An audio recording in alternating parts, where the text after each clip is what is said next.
Hello, my name is Jeff McTague, and welcome.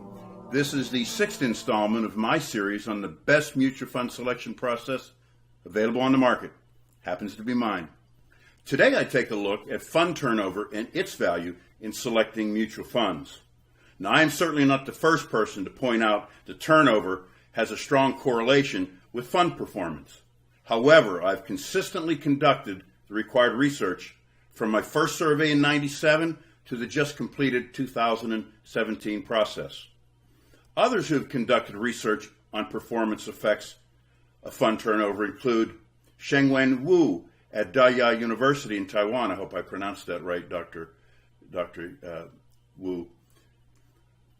He found that funds with higher turnover exhibit inferior performance compared to funds with lower turnover. He also claimed that managers increase turnover in the midst of poor performance, often trying to simply hold on to their job. However, not everyone agrees. A study like the Ippolito study in 1989 found no correlation between portfolio turnover and performance. Before we begin, here are some current turnover stats that you might want to know. The average turnover ratio for all equity funds in 2016 was a surprising 79%. Shall I say, they cleaned out 3/4 of their portfolio on average during the year.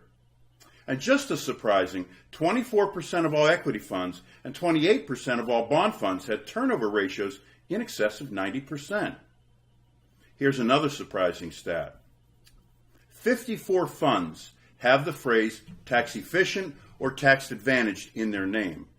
11 of them have turnover ratios in excess of 100%. And the average turnover ratio for all of them is 51%. So much for tax efficiency, huh? Foreign blend had the lowest turnover ratio at 33%, while long-short funds turned the portfolio over almost 3 times per year. The percent of annual turnover for fixed income funds was even higher at 96%. Long-term municipals had the lowest turnover rate at 20%, and Ginnie Mae funds the highest at 493%. The highest turnover for any fund in 2016 was RIDEX Emerging Market Bond Strategy with a turnover ratio of 21,555%. Okay? My first effort to see if turnover affected fund performance examined 10 equity categories for the 3-year period, 1995 through 1997. As you can see in this chart on the screen, of the equity categories with enough funds to question, funds with the lowest turnover generated the best return or second best return every time, while the highest turnover funds generated the bottom quartile return 5 times and the second worst return twice. And on average, the lowest turnover produced a return that was 140 basis points higher than that of the highest turnover quartile. Now, since that first effort, I've conducted 11 surveys of the relationship between fund turnover and fund performance. In this next chart, you can see that on average, funds with the lowest turnover produced an annual return that was 19 basis points better than second quartile turnover, 74 basis points better than third quartile turnover, and 140 basis points better than the highest turnover quartile.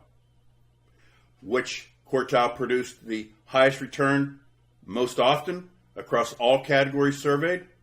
As you can see, 52% of the time, the lowest turnover generated the best average return. Second lowest turnover produced the best return 20% of the time. Then the third quartile turnover produced the best return 16% of the time. And those funds with the highest turnover produced the best return only 12% of the time. In 2016, I decided to survey every category, 39 Lipper equity categories in all. In this expanded survey, the lowest turnover quartile delivered the best return 20 times, while the highest quartile turnover produced the worst return 25 times.